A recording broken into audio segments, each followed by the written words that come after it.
Most of my schooling was in the Great Depression, but that means I'm one of the very few people that's still alive who deeply remembers the Great Depression. And that's been very helpful to me. It was so extreme that people like you have just no idea what the hell it was like. It was really, there was just nobody had any money. The rich people didn't have any money. People would come and beg for a meal at the door, and we had a hobo jungle not very far from my grandfather's house.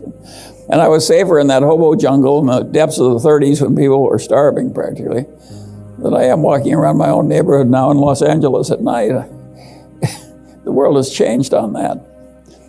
You'd think the crime would be less, but crime was pretty low in those days.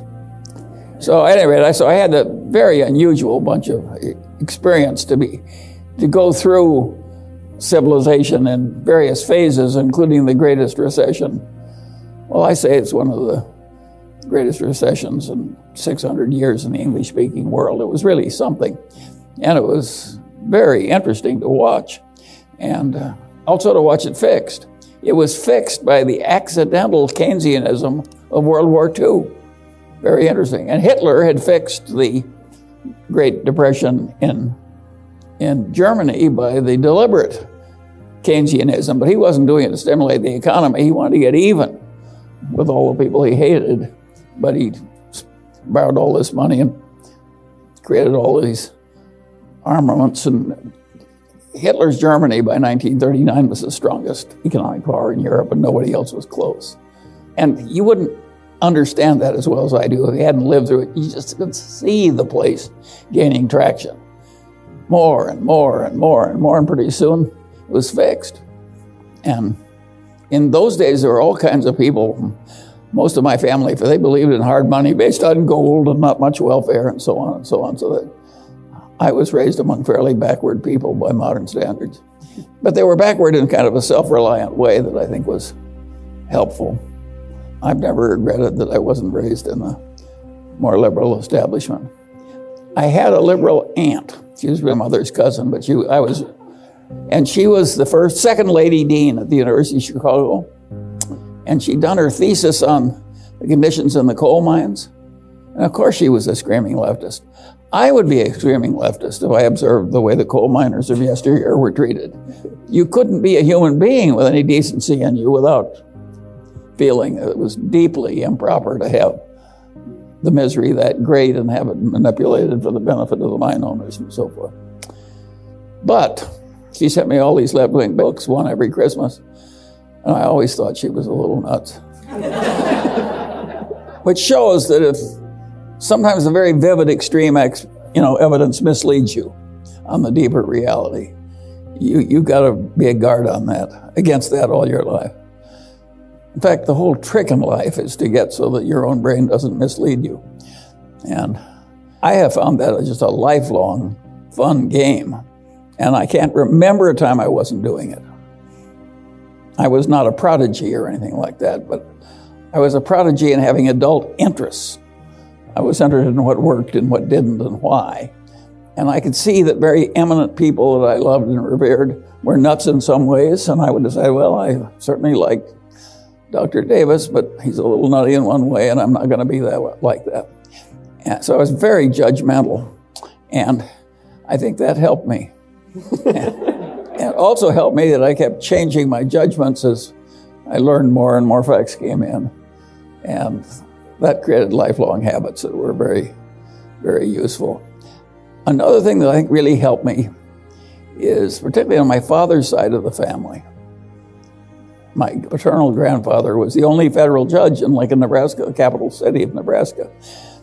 And he'd been there forever, and he stayed there forever after that. I think when he left, he was the longest-serving federal judge in the country. And he was a brilliant man, and he'd risen from nothing. He was the child of two impoverished school teachers. And when he was raised in a little town in Nebraska, they'd give him a nickel to go buy the meat, and he'd go to the butcher shop, and he would buy the parts of the animal nobody else would eat. And that's what two school teachers lived on in those days. And the very indignity of it bothered him so much that he just determined to get out of poverty. And and never go back. And he did. He got ahead like Abe Lincoln, educated himself in lawyers' offices and so on. He had to leave college because he couldn't pay the tuition anymore. But he educated himself, and since he was utterly brilliant, it wasn't all that hard. And he had an attitude that was pretty damned extreme. And I would say his attitude was that you have a moral duty to make yourself as unignorant and as unstupid as you possibly can. And that it was pretty much your highest moral duty. Maybe taking care of your family came first, but in the ranks of moral obligations, he was conventionally religious, so it may have been a religious duty to him. But he really believed that rationality was a moral duty, and he worked at it, and he scorned people who didn't do it. On the other hand, as a judge, he started with the idea that why would anybody rob a train or whatever the hell, federal crime in those days. And he was pretty hard on people who did it. And I noticed as he got to be older and older and older, he was willing to call a man a good man on easier terms than he started out with. And I think that was a correct development in my... By the way, when he relaxed a little, he was still pretty tough. But he did relax a little, which I thought was appropriate. But influenced by such people. And when the 30s came, one son-in-law was a musician, and of course he couldn't make a living. So my grandfather didn't have that much money, sent him to pharmacy school, carefully picking a profession that couldn't fail, and found him a bankrupt pharmacy to buy and loaned him the money, and my uncle was soon prosperous and remained prosperous the rest of his life. My other uncle had a bank in Stromsburg, Nebraska, but there were 968 people in Stromsburg, and there were 2 national banks. And the capitalization of my uncle's bank was $25,000. And of course, he was a lovely man, but he was an optimist, and a banker should not be an optimist. And when they closed the banks in 1933, the banking examiners came in and they said, you can't reopen. And it was the only business he had. Well, Judge Munger had always saved his money, and he had a lot of good first mortgages on homes occupied by teetotaling German butchers and people he'd carefully pitched. And of course, he never had a default. Houses were in the right neighborhood, the people were sober and hardworking. And so what my grandfather did is take a third of his good mortgages, which is all he had, and put them into the bank and took all the lousy assets out of the bank. So he saved 2 out of 3 of his children, and I thought it was a pretty good thing to do, and very shrewd the way he did it. And he actually got most of his money back 10 or 15 years later out of the lousy assets of the bank when World War II. And that was a good lesson. On the other side, my grandfather, on the other side, his main business had gone broke in 1922 with all the other wholesale dry goods houses. And what he did, his son-in-law, one of them, went broke, and he cut his house in half and moved that family in. And the other family, the guy was an honors graduate of the Harvard School of Architecture, and he was very prosperous in the 20s in Omaha and had a wonderful life. And in the 30s came, the total building permits in Omaha would sometimes be $25,000 a month, and that was for furnace repairs or something. There was just no work, none, zero. So he moved to California, and he lived for several years, and finally he got the County of Los Angeles to hire this great Harvard architect, and he got $108 a month after deductions, and they had him do drafting work, but they classified him as a laundryman to save money. And he could actually rent a house for $25 and feed himself and drive an old car. But he could live on $109 a month. Amazing how poor everybody was. And what happened to that grandfather is along came the FHA, and they had a competitive civil service examination. And he was a very brilliant man. Of course, he was first in the exam, and that made him the chief architect for the FHA in Los Angeles, where he spent the rest of his life. But I watched all this family coping with all this difficulty. And I'll say this, it sounds awful, but they weren't all that unhappy. You can cope pretty well because you get used to it. That's a nice thing about the human condition.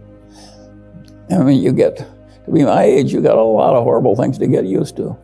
It's just one new indignity all the time. A friend of mine says a good day when you're old is when you wake up in the morning and nothing new hurts. So at any rate, that's my experience in Omaha. But that background, all these people were educated and civilized and generous and decent, and a lot of them had good senses of humor. And it was a pretty damn good place to grow up in. And my memory is of being surrounded by a lot of very fine people. And I think the whole thing was privileged. I look at my background as absolutely privileged. I'm proud of being an Omaha boy.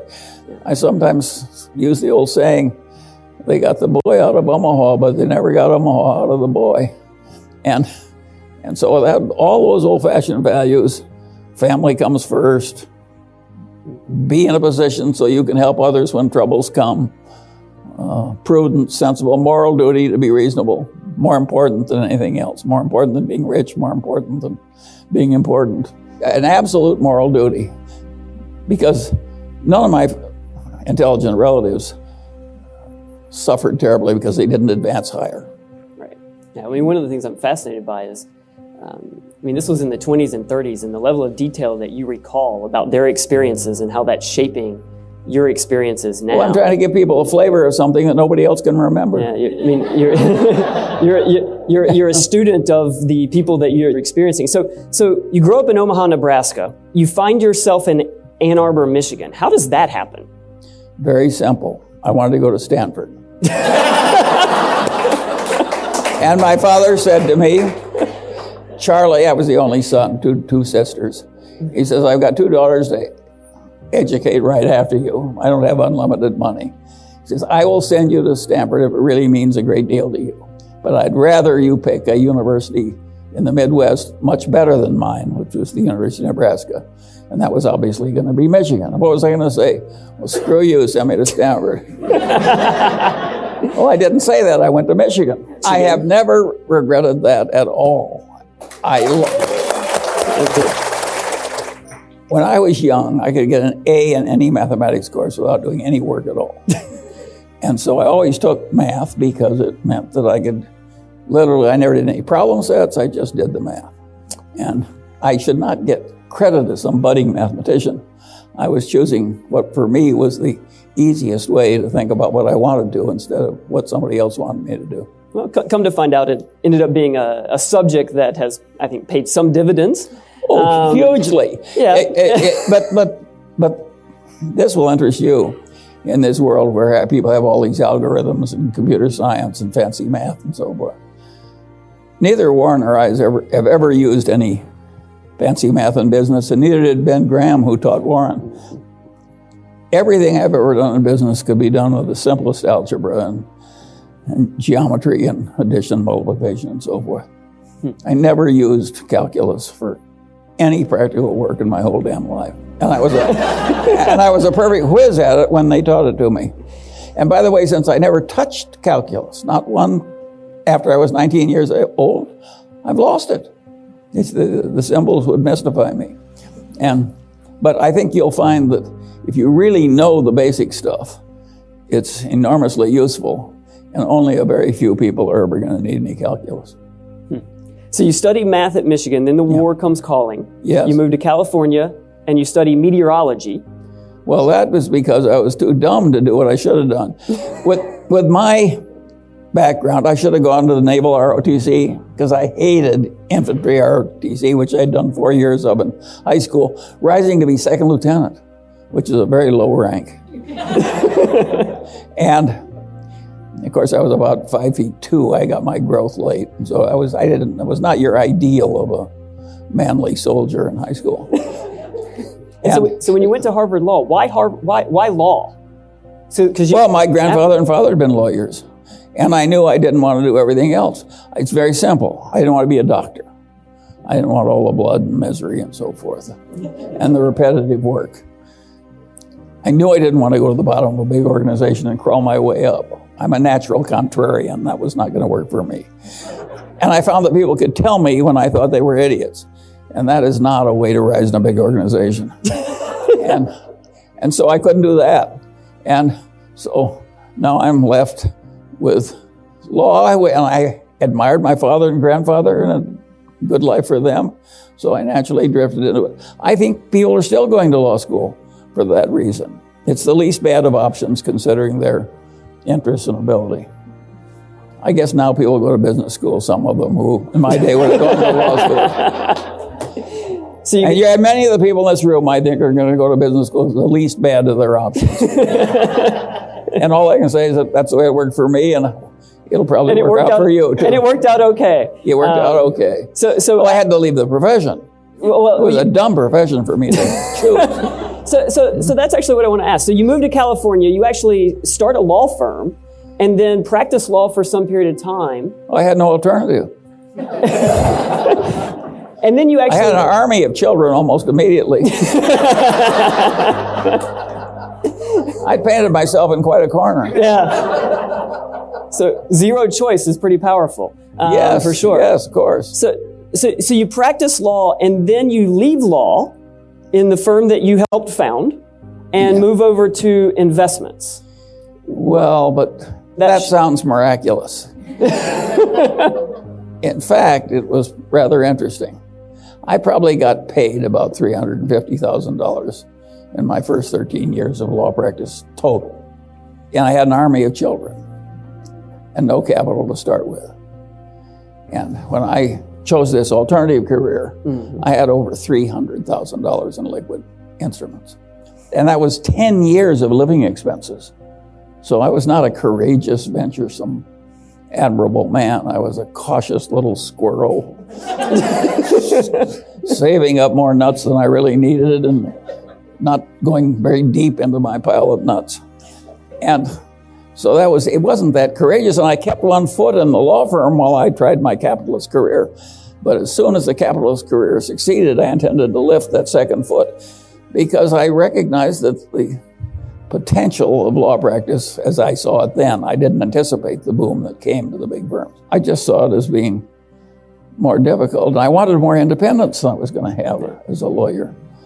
I hated sending other people invoices and needing money from richer people.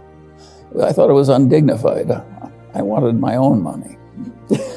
Not because I loved ease or social prestige. I wanted the independence. Well, and when you founded Wheeler, Munger and Company, so that was the investment firm. Yes. And I went and I created 5 real estate projects. I did both side by side for a few years, and in a very few years I had $3 or $4 million. And for a number of years, you outperformed the market 2x, 3x. And so why did you then leave Wheeler, Munger and Company and then move to now what you're doing? Well, I had $3 or $4 million, which was a lot of money then. And I also knew how to handle that $3 or $4 million very well by that time. And so I knew I didn't need to get fees and override some other investors. And I found that when you got into things like the 74, 75 crunch, which was the worst since the 30s, I didn't suffer. I knew everything was going to work out. But the quoted prices of these things really went down to ridiculous levels. And some of my investors I knew were suffering. I needed the money. And of course, I have enough of a fiduciary gene that pained me greatly.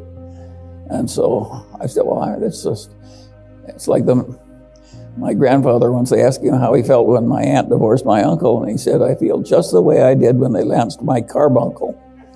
And that's the way I had a carbuncle. My fiduciary chain was giving me pain. I just lived on my own money. No fees, no overrides, no salaries. It seemed more manly to do, and I knew it would work. And so at what point did you meet Warren and... 1959. And so where did Berkshire Hathaway come from in terms of this partnership that you all have now had for decades? Well, Warren had been taught by Ben Graham to buy things for less than they were worth, no matter how lousy the business was. You can't imagine a more lousy business than New England textile mills because textile is congealed electricity. And the electricity rates in New England were about 60% higher than TVA rates. So it was absolute inevitable, certain liquidation. Now, Warren should have known better than to buy into a totally doomed enterprise, but it was so damn cheap, he could buy it at a big discount from liquidating value. So he bought control of the business. But the business was going to die. So the only way to go forward from there was to wring enough money out of this declining textile business to have more money than he paid to get in and use it to buy something else. Well, that's a very indirect way to proceed, and I would not recommend it to any of you. Just because we did some dumb thing that worked, you don't have to repeat our path. And of course, we eventually learned not to buy these cigar butts when they were cheap and do these painful liquidations, and to instead buy better businesses. That's the main secret of Berkshire.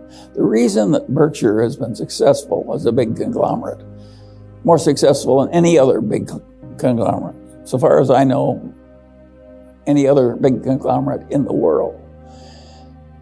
The reason it's been successful is we try and buy things that aren't going to require much managerial talent at headquarters. Everybody else thinks they've got a lot of managerial talent at headquarters, and that's a lot of hubris. If the business is lousy enough, and it gets a wonderful manager, and the business has a lousy reputation and the manager has a good reputation, it's the reputation of the business that's going to remain intact. You can't fix these really lousy businesses. You can wring the money out, whatever comes in liquidation, and do something else with it. But most lousy businesses can't be fixed. But at the time, Warren that's what he was doing. And so how did you convince him? I helped him. He bought a windmill company in a little town in Nebraska. And Warren didn't know anything about running a windmill company. He bought it because it was cheap. And he said, "What do you do? Why can't you fix my windmill company? Who can you get to help me?" I said, "I've got just the man for you." And so one of my old colleagues from a transformer business who was an accountant, I said, "He will fix your windmill company." And Warren was desperate. He just hired him on the spot.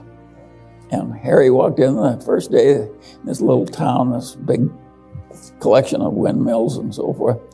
And a whistle blew, and the whole plant stopped for 15 minutes. And he said, "What the hell is this?" "Oh, this whistle," and stopped for 15 minutes. And Harry said, "That'll be the last time."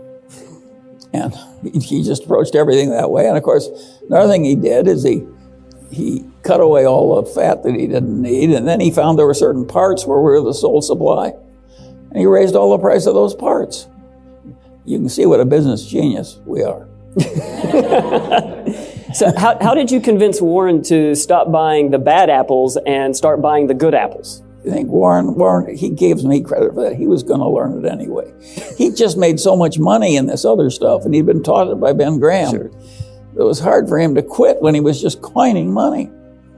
But he saw the point.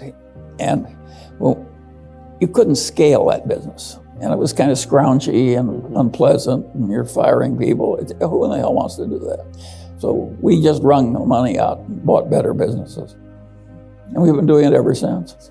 Coming to business, not as business school graduates, but as people who had owned portfolios of securities. We thought like capitalists because we were always in shareholder mindset. And a lot of people running the businesses think like careerists. And believe me, you got to think like a careerist to some extent if you're in a career. But it also helps to look at the business strategy problems as though you're an owner. And so my advice to you is you don't want to never get to be a careerist so much you don't see it from the owner's point of view. That's what General Motors did. They had a bunch of careerists, and an owner would have seen immediately that their situation was hopeless. And they just romped through it with a lot of denial and stupidity and pomposity. And of course, they went bankrupt. The mightiest company in the world went bankrupt. And none of those hotshot executives thought like an owner. They would have seen that it was hopeless. Charlie, one of the things I've always been fascinated about. At least it was hopeless the way they were handling it. Well, with Berkshire and the way that you all manage both headquarters and the businesses that you own, you are putting talent in place who think like shareholders, not careerists. So how do you, when you're buying a business, or bringing talent into an existing business, How do you evaluate talent to see, are they going to think more like a shareholder as a Private equity frequently buy a business where the founder is going to leave, then they go and hire talent to run it. That is a tough way to make a buck, and I don't like it. We generally buy with the talent in place. Now, maybe some guy in the number 2 place and we put him in the number 1 place. But we very seldom, I can't think of any place where we bought something and put somebody in after Harry Bottle. And no, we don't do that. And it's amazing how long we have some of those people stay. Warren always says we can't teach the new dogs the old tricks. What's the implication of not being able to teach the old dogs new tricks, or new tricks to old dogs, when if we look at what's happening in business today, what we see is executives... We can't teach the old tricks to the young dogs. That's what we found. And so we keep the old dog in place. But that's not the norm, right? I mean, if we look around... No, it's the norm in life. It may not be, our practices may not be the norm, but normally it's very hard to get you got a wise old dog, getting a young dog that can match him, that's hard. By definition, he's survived a big culling process. Sure. I mean, he's unique, and he's got a record to prove it. And by the way, everybody thinks you can judge people by an interview, and of course you know who you like and who you don't like, but everybody overestimates how much you can tell in prediction by meeting somebody. We all like to think that we have that capacity, but it's a vastly stupid type of overconfidence. The paper record has about 3 times the predictive value of your impression in an interview, and of course we're buying great paper records. It's so simple.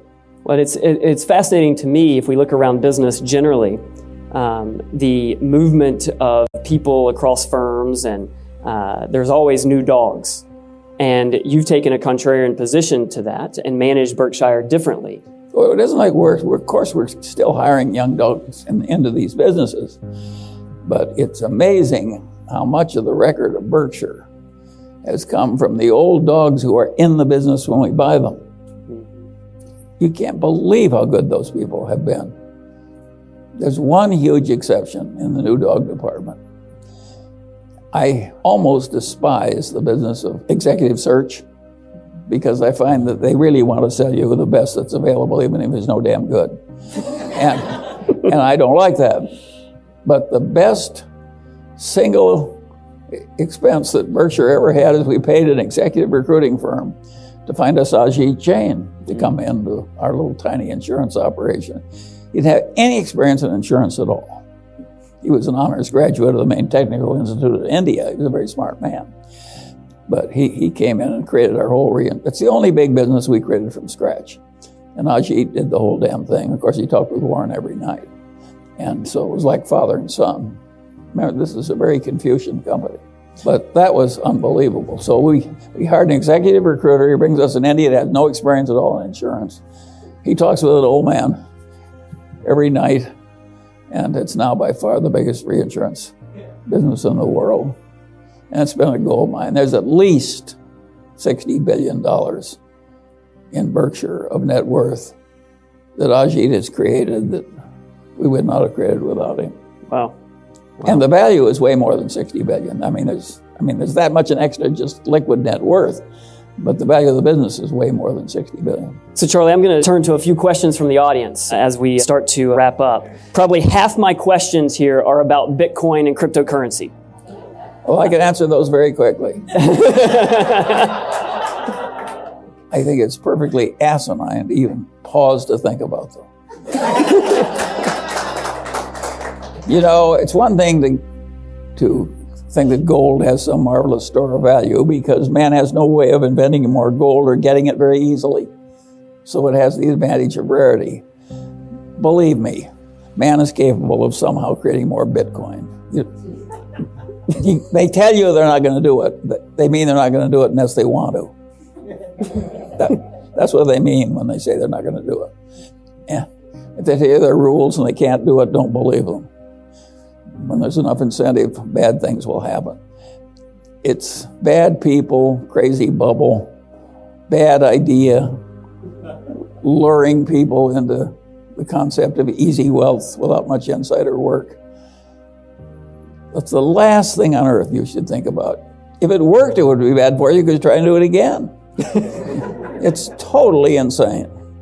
And by the way, I've just laid out a wonderful life lesson for you. Give a whole lot of things a wide berth. They don't exist.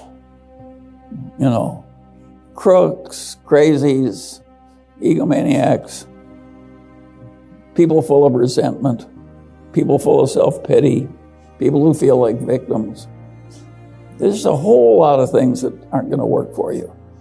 Figure out what they are and then avoid them like the plague. And one of them is Bitcoin. And the worst thing would happen if you won, because then you do it again. It's total insanity. And it's so easy to simplify life from just all these things are beneath you. Yeah. I don't even want to know. People are promoting Bitcoin. I don't want to know my address. So Charlie, they're not my kind of people. Charlie, what I hear you saying is you're not going to be investing in Bitcoin. That's fair?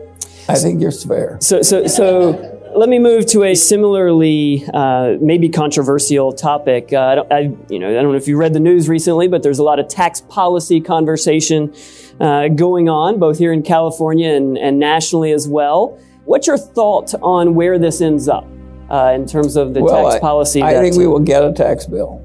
I think they will squeak it through, and they'll make whatever adjustments they have to get the last few votes.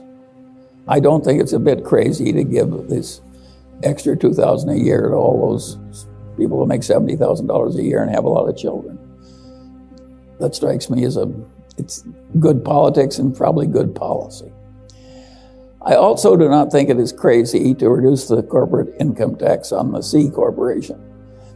And if you look at the world, a lot of the places that have worked best, including Singapore and so forth, have that policy and may even have good macroeconomic consequences. And a lot of the people who are screaming about it and are so sure it won't work, they may not be right. It may actually work pretty well. It causes the capital values of the companies to come up, and there's a wealth effect from the increased market value of all the companies. Everybody recognizes there's an effect, but some people say it's small and some people say it's going to be large. And I'll tell you what they all have in common, none of them know. It is not totally inconceivable that it will work pretty well. And with so much of the world doing well with similar tax policy, and of course, the Democrats go berserk on this subject. And I think they're wrong. It may actually help them. I'm not sure it'll work.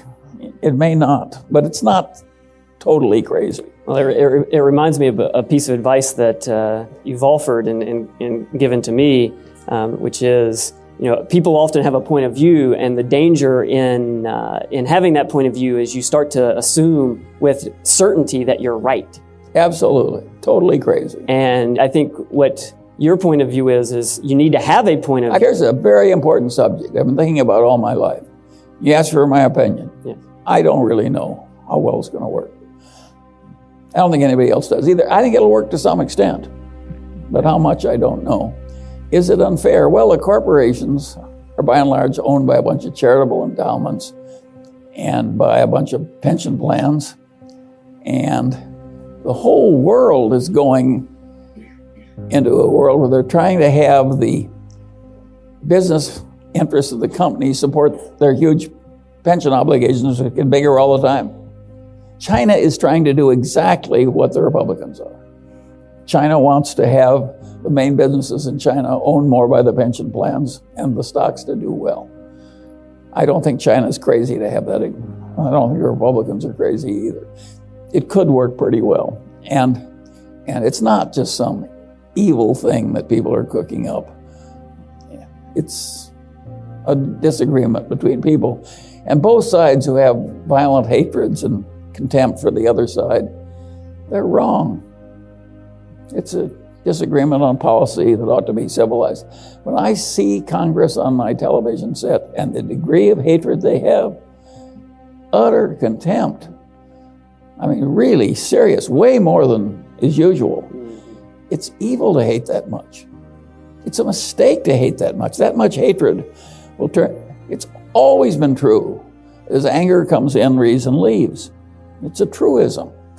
So do you want to adopt a political point of view where you're angry all the time? If you do, welcome to the house of misery. And pretty low worldly achievement to boot. Yeah. So if that's what you want, you just found out how to do it. Behave like those people you see on television. Well, the other thing that's in both parties, by the way. Yeah. The other thing that's true, going back to one of your earlier comments, is the difference between a careerist mindset and a service or shareholder mindset, where in politics we have the emergence of a careerist mindset that is shaping how people behave because they're trying to survive. Not only that, they have a group think. Just as the Moonies go crazy because they hang around together, so do our politicians. Yeah, and do you want to go crazy? Is that what your ambition in life? You start with some advantage. Just make yourself a violently believing politician on either side. You'll turn your brain into cabbage. You only got one brain. Why would you want to turn it into cabbage? So, Charlie, I've got a question here. What's the new amazing technology that you're most excited about?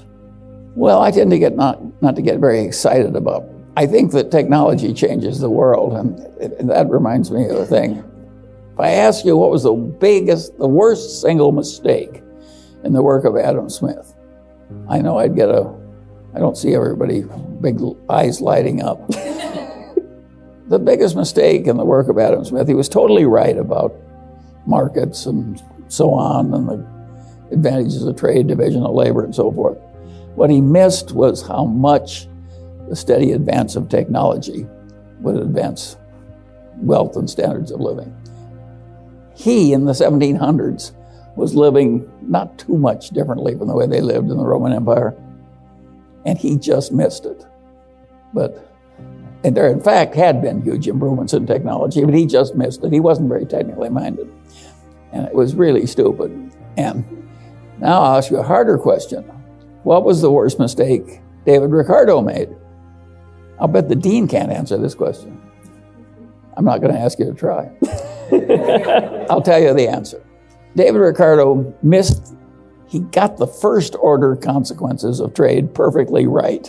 And it was not an obvious insight, and it was a great achievement, but he didn't think about the second order consequences. He wasn't mathematical enough to see, and he wasn't mathematical to think what would happen when one country had way higher living standards than another. And he like Adam Smith, he missed. And the main issue in a place like the United States, if you have an advanced nation and some other nation which is numerous, but the people, if anything, are better on average than yours in terms of their innate quality, which I think is roughly true of China. And they're in poverty, they're living in caves, and they're caught in a Malthusian trap, and you got an advanced economy, and you suddenly go into free trade. What is going to happen is, Ricardo proved it, both sides are going to live better, right? But the people here that are assimilating all the great economies of the world in China, they're going to go up way faster. So you go up 2% a year and they go up 12. And pretty soon they're the dominant nation in the world and you aren't. Well, are you really better off? Well, the answer is no. And Ricardo never figured out any of that stuff. So I'm telling you that so that you can fix your inadequate knowledge of Ricardo. But one of the interesting problems of that is you can't understand Ricardo properly in thinking about the United States vis-a-vis free trade with China without thinking about the tragedy of the commons. Because if we had the only nation in the world, except for China, we could say we won't trade with them, we'll just leave them in their damned agricultural poverty, and we'll just,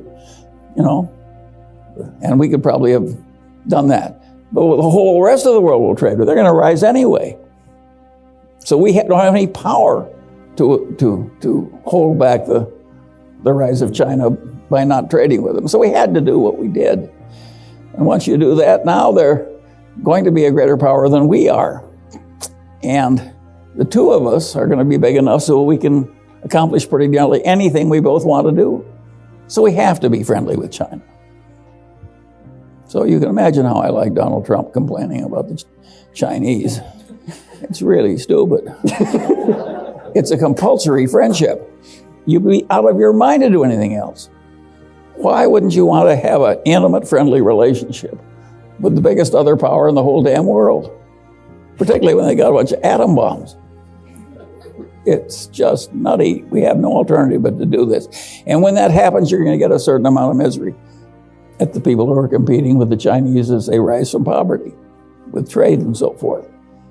That was inevitable. It's not the fault of a bunch of evil Republicans who don't love the poor. That is just total balderdash. It just happened.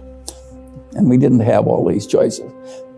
So Charlie, in wrapping up, we've got roughly 250, 300 people in the room tonight, and many of them looking at their futures, their careers, with many decades ahead of them. I wish I had many decades ahead. I'd trade some large numbers if I could just buy some life expectancy. As you look back on your life experience, what's the most important piece of advice that you would offer everyone in the room tonight as they look forward into their futures? Well, there are a few obvious ones. They're all ancient. Ben Franklin, marriage is like the most important decision you have, not your business career. It'll do more for you, good or bad, than anything else. And Ben Franklin had the best advice ever given on marriage. He said, keep your eyes wide open before marriage and half shut thereafter. It's amazing how if you just get up every morning and keep plugging and have some discipline and keep learning, and it's amazing how it works out okay. I don't think it's wise to have an ambition to be president of the United States or a billionaire or something like that, because the odds are too much against you. Much better to aim low. I did not intend to get rich. I wanted to get independent.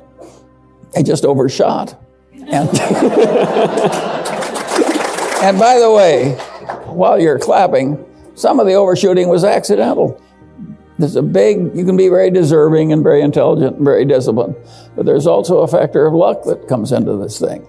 And the people who get the outcomes that seem extraordinary, they're the people who have discipline and intelligence and good virtue, plus a hell of a lot of luck. Why wouldn't the world work like that? So you shouldn't give credit for the unusual. A lot of the people, a friend of mine said about a colleague of his in his fraternity, he says, old George was a duck sitting on a pond and they raised the level of the pond. There are a lot of people that just luck into the right place and rise, and there are a lot of very eminent people who have many advantages, and they've got one little flaw or one bit of bad luck, and they're mired in misery all their lives. But that makes it interesting to have all this variation, to have all this variation, to have all this variation, to have all this variation, to have all this variation, to have. This thing's a big mess. It's like the big house of cards that's set to come down. We're into it right now. It's not tomorrow. It's not maybe. It's right now. This is a global crash. The American empire is going down. We don't know what it is anymore. Whatever is money today, but there's a lot of rumor about the Fed coin and CBDC, central bank digital currency. There's also Bitcoin and now Fed.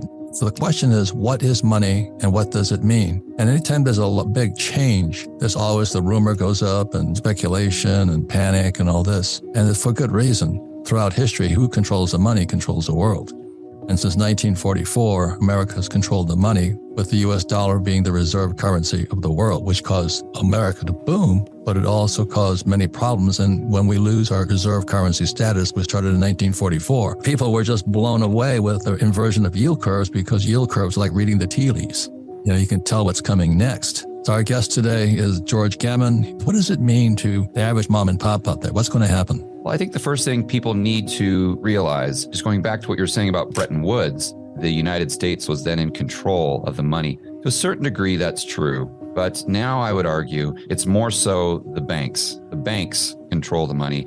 and more specifically, the banks outside of the United States. That's Jeff Snyder. It's called the euro dollar and the euro yen and the euro peso and the shadow banking system.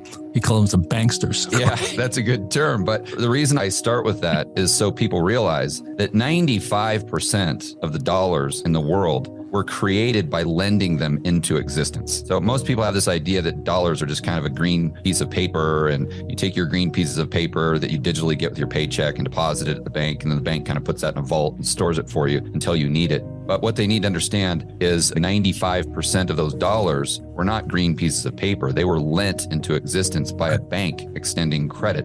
And therefore, those dollars are a liability of a bank. If your listeners have an account with Wells Fargo or Chase, B of A, something like that, and what the depositors found out very quickly with Silicon Valley Bank is that those dollars, which they considered assets, you got $100,000 in your account, that's your asset, but that was a liability of a bank. They weren't putting it in a vault. They were actually taking your money and they were lending it out, and you just had to trust that that bank was going to pay you back. The thing people should really be worried about as far as a central bank digital currency isn't necessarily a competing currency to the dollar. It's not necessarily a Fed coin or Janet Yellen coming out and saying, okay, now we're going to start using this CBDC. So whether you guys like it or not, we're just going to force you guys to use this and ban cash. But what a CBDC really is, when you look at the mechanics and the financial plumbing, it's just the individual taking their account that they now have with Wells Fargo, that's a liability of Wells Fargo, and simply moving it to the Federal Reserve. This is what we really need to push back against, assuming that you value freedom, liberty, free market capitalism, and especially your privacy. Because all those Orwellian things that we have heard of that we don't want to come to fruition, those cannot happen unless your dollars are on Fed's balance sheet, that your bank goes from being Wells Fargo to Jerome Powell and the FOMC. And fortunately, the good news is that it's currently illegal for an individual in the real economy. So you have $1 million or 100,000, that's your asset. But the moment you put it in the bank, it becomes the bank's liability. The banksters have to then take your money and they have to buy another type of asset to make sure they can pay you the interest on your savings here. What they put the money into is all these debts and all these things. The bank's assets went bad, and that's when the runs of the banks start. People want their savings back. And that's where we're in serious, serious trouble right now. And then when you talk about Orwellian, George Orwell wrote 1984. And what 1984 is, Big Brother is watching. And the big concern with Fed now, or Fed coin, central bank digital currency, CBDC, is that we lose our privacy, that they'll track us. They'll track every move because they'll know everything we're spending money on, what we spend it on, who we give it to, and all this. So it becomes George Orwell's 1984. Big Brother will watch you via our money. That's one of the many problems, Robert. People like me panic. I said, oh my God, they're going to track me. I don't want them to know when I'm spending my money. It's none of their business. But now with blockchain and all this, they can track anything they want. So our privacy goes, and that's why it's when George Gavin says Orwellian, he's talking about 1984, Big Brother's going to watch you. People often in a crisis situation are willing to sacrifice their freedom for the perception of safety and security. The perception of freedom and security. That's a very important word. People are finally waking up to the banksters. What bank is safe right now? And we have things like the FDIC, Federal Deposit Insurance Corporation, that's supposed to protect you up to $250,000. So if you have $250,000 of your savings, supposedly the FDIC will protect you. But what happened was it was in the billions over here. And that's when Jerome Powell, the Fed, and the FDIC got together and said, we have to bail these guys out. Yep. And that's called the moral hazard there. The moral hazard is that's the end of capitalism. How do you bail out the rich? But this whole thing is, the scientific term is one big effing mess. Trust has gone out. But that's the opportunity for the central planners and the authoritarians, Robert. You have this banking crisis. When George says central planners, he's talking about Marxism, central bank. And that's what, our founding fathers, that was Thomas Jefferson. He says, we got to stay away from that one. Because if we go to a central bank, he said, our children will wake up homeless. And look at homelessness today is going through the roof. This stuff has been going on since the 1700s. And it's what George is talking about is now happening now. And everybody can sort of see it. And that's why the FDIC are panicking, because if you have like $250,000, let's say you have $1 million, does that mean you only get $250,000 back if you lose everything? Or is the FDIC, the Federal Deposit Insurance Corporation, going to bail out your $1 million too? And that's the uncertainty, because money is confidence, and our confidence is gone today. Yeah, very well said. And I'd like to point out that the FDIC, they don't have that much. At the most, 200 billion, probably a lot less now. But let's keep in mind that there's roughly $18 trillion in deposits in the United States. that math doesn't work when the FDIC only has 200 billion. The Eurodollar means European dollar. It's dollars outside of America, which are then creating more money outside of America. There's trillions of euro dollars as well as US dollars. This thing's a big mess. It's like the big house of cards that's set to come down. And that's my concern, that the central planners, the Marxists, are going to leverage that crisis situation. You know, their motto is you never let a good crisis go to waste. Correct. If we continue to see problems in the banking system that exceed the FDIC's ability to patch up the holes, then, of course, they come in on their white horse saying, well, we've got the solution. All you have to do is take your dollars from these unsafe commercial banks and just move them to the safest bank in the world, which is the Federal Reserve, which is the central bank. And people see that as, oh, that little bit, that perceived security and safety, they give up their freedom. But what they don't realize is they're doing a deal with the devil. I went to military school. We don't say it so politely. It says it's time to bend over and pick up the soap. You don't know where it's going to come from anymore. Right. Because the cash is trash right now. You know, and Rich Dad Poor Dad says savers are losers. The rich don't work for money and all these things. And we had this big 3-day here in Scottsdale. And we were talking about how the entrepreneurs like me, I stay out of paper. Anything that's printed. Took a company public. I own the paper. The IPO produces the shares, but I own the shares. I don't want to buy somebody else's shares of somebody else's company because that's what another term is called counterparty risk. It's in control of somebody else, not me. It kind of bugs me. We're heading into it right now. It's not tomorrow. It's not maybe. It's right now. I use the example of a tsunami. Yeah. I think that paints a perfect mental picture for people because we know that a tsunami, when it's way out at sea, although you have this powerful force that's coming at land at 100, 200 miles per hour, you can't see it. They could go right under a boat and they wouldn't even know. But what happens there are these detection buoys that advanced countries have. They're 100 miles out off of shore, let's just say. And that detection buoy can feel, or it can sense that force coming toward the shore. And so then it sends a signal up to a satellite. And that satellite signals the scientists that are on the shore to go ahead and warn the general public. They don't know exactly when it's going to hit. They don't know where it's going to hit or how it's going to play out, but they just know this thing is headed at you at 100 miles per hour. That is basically what the yield curve does for us. Okay, so what we're saying, ladies and gentlemen, it's here. The crack in the foundation is now showing.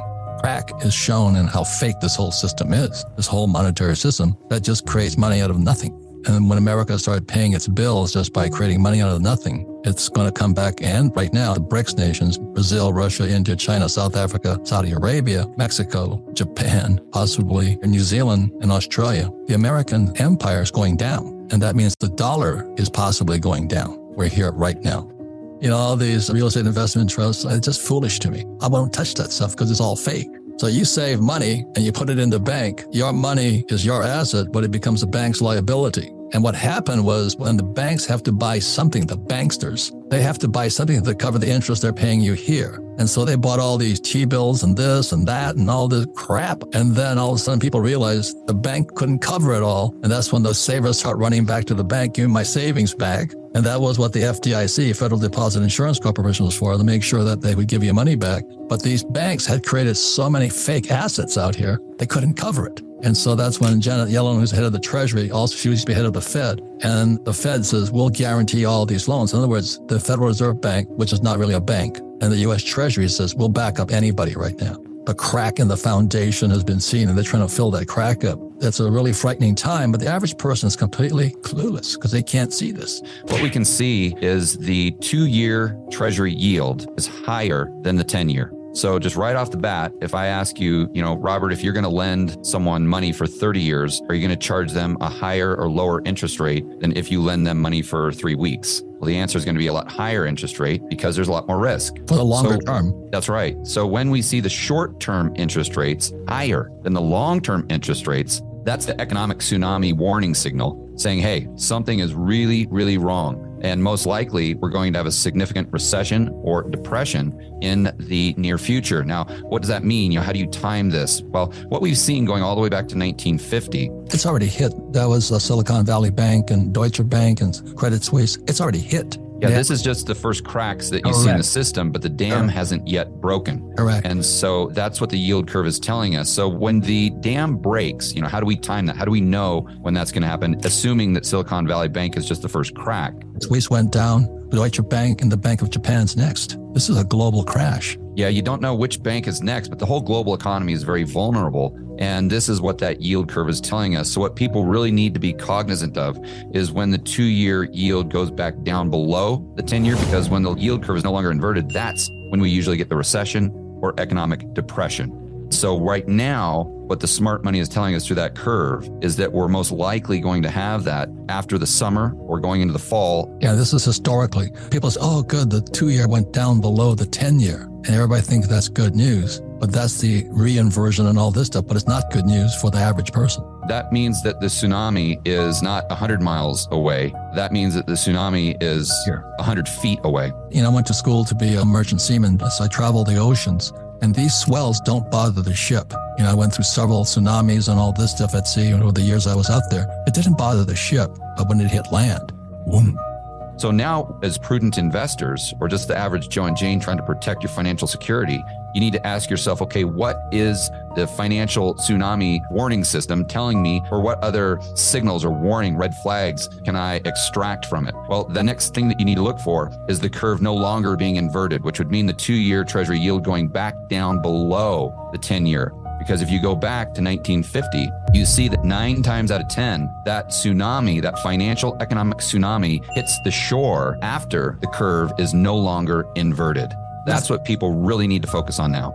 So let me ask this question. When somebody says the Fed pivots, does that have anything to do with the inversions and all this other stuff? Or Absolutely, it does. Right now, the Fed is in a tightening cycle. They're raising interest rates. The Fed pivot refers to when the Fed starts actually lowering rates. And so usually when you see the curve, we'll call it uninvert, if that's a word, it's a result of the Fed actually dropping rates and dropping rates very, very quickly. People will celebrate this. Oh, the inflation's over. Everything's happy days are here again. Is that what you're saying? Exactly. You nailed it. And then the Fed's going to drop rates. And they're going to say to themselves, oh, this is fantastic. The Fed came in, they saved the day. They're dropping rates back down to zero. We've got nothing to worry about. If we were going to have a recession, now we're not. And then that's when that wave is going to impact the shore. And for those people who aren't prepared, that's when they're going to get financially destroyed. It just wipes them out. And at sea, it doesn't bother you. It's just this big swell. But when it hits the shore, it just destroys it. It's hitting us now. And there's just so many incredible parallels. How many people in the mainstream media are saying, oh, don't even worry about, don't focus on it. The unemployment rate is low. The economy's on fire. Everything's fine. And it's just like those people that are in Hilo that aren't paying attention to the warning system saying, oh, Robert, you're just fear mongering. You're sitting there talking about a tsunami. That's never going to hit. We're protected here until the thing actually hits and they get wiped out. Yeah. Can I tell you something even more silly about that? Before the wave hits Hilo, it has to suck all the water out of the bay. Yeah, right. And what happens then, Sarah, all these fish are jumping around out because all the water's gone. And all the yo-yos go running out to catch the fish. And then the wave hits them, tears everything apart. People die. Why would somebody go there? You can go to the store and buy some fish, but just free fish. And that's what George was saying. When the Fed pivots, everybody can say, oh, happy days are here again. And they're going to jump into the thing. It reminds me of the quote you say, when the tide goes out, you can see who's swimming naked. Exactly. Don't go chasing the free fish. Yeah, Robert hit the nail on the head. That's another great analogy and parallel. When you're talking about that water going out and the people think that's free fish, that's the Fed dropping rates. Because when the Fed drops rates, most likely people are going to be, oh, great, that's free fish. I'm going to go buy stocks. I'm going to buy all these risk assets and get rich. Yeah, I'm going to buy more real estate because the interest rates are down. Exactly. And they're going to rush back in and the free fish is going to kill them. Yeah. So, George, how would somebody prepare for all this right now? I mean, what advice would you have for people right now? How do you prepare for this giant tsunami? I think it's the biggest in the world because it's global. It doesn't get much bigger than that. And China's having trouble too. I think we've only hit the tip of the iceberg. And the reason I'm saying we've only hit the tip of the iceberg, because after all these entities were bailed out, the yield curve is still sending us the exact same message saying, hey, you guys think the Fed solved the problem,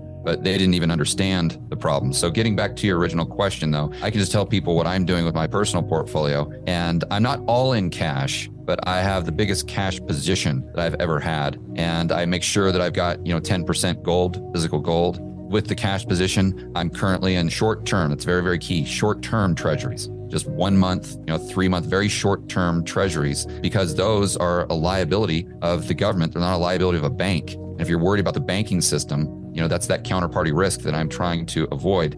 It's like if you have a brother-in-law that's a flake and he's always broke, wants to borrow $100,000 and you lend him $100,000, the counterparty risk is your brother-in-law who's a fake. And that the whole system is built upon. You don't know who's real and who's fake out there, who's strong. I'd rather just hold in my own hot little hands than lend it out right now. Yeah, that's a great point.